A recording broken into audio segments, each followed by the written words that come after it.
Hapon kaninyong tanan mga igsoon. Karong mga orasa atong pag-aisgutan sa kadako kayong hitabo ngayon nahitabo ngadto sa tinipong bansa sa Amerika. Usa kadako kayong sunog ang nahitabo dito sa Los Angeles, California.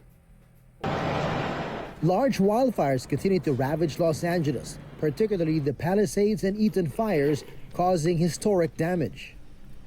Over 29,000 acres have been burned. It's estimated that 10,000 homes and structures have been destroyed. At least 10 fatalities have been reported due to the fires. More than 7,500 firefighters are currently battling the blazes. Additional reinforcements from the National Guard are expected to arrive to assist with operations, especially for maintaining security and combating looting by some individuals. Over 180,000 residents have been evacuated. One evacuation center is located at the Pasadena Convention Center. Donations are pouring in, and long lines of vehicles delivering relief goods and clothes are evident. In front of the center, food trucks are providing free meals for evacuees and volunteers. Among the thousands who evacuated and lost their homes are several Filipinos.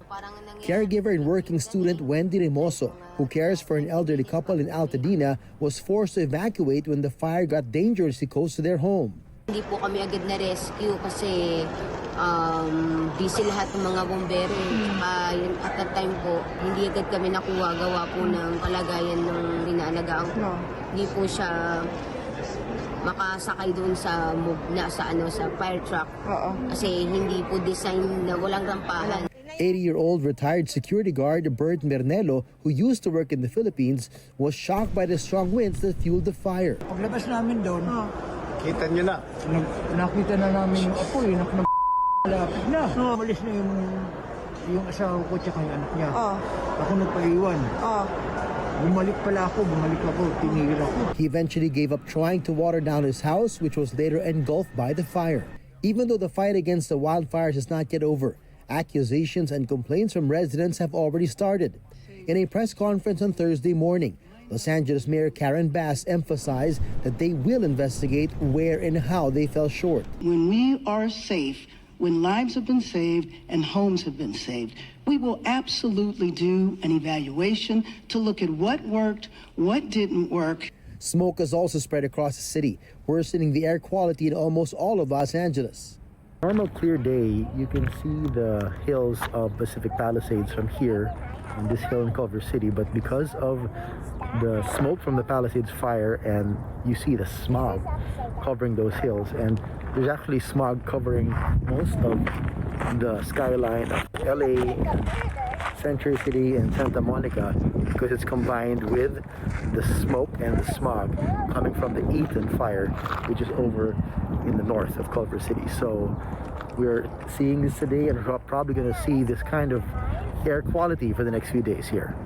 On Thursday, President Joe Biden announced that the federal government will cover 100% of the disaster response costs in Los Angeles, including debris removal, temporary housing, and salaries of first responders for the next 180 days. I'm also surging all federal resources possible to Southern California, including 400 additional federal firefighters, over 30 firefighting helicopters and planes, federally supplied firefighting planes and helicopters, and 8 Department of Defense C-130s that are equipped to suppress wildfires. To the families who have been impacted by this disaster, you're living through a nightmare, I know. And I promise you, we're going to help you get through this and eventually recover and rebuild. Aside from support from the federal government, in nearby states like Nevada and Oregon, even fire departments from other countries like Canada and Australia have pledged to send help. According to the latest data from the LA Fire Department, there are still 5 active wildfires, including the Palisades, Eaton and Hearst fires, as well as the newly named Lydia and Kenneth fires. The Santa Ana winds are expected to weaken significantly by Friday afternoon, but officials continue to urge residents to follow evacuation warnings and orders to remain safe. Mao kana mga higala karon ang dako kaayong gisagubang sa United States of America, dako kayong trahedya na hila karong gisagubang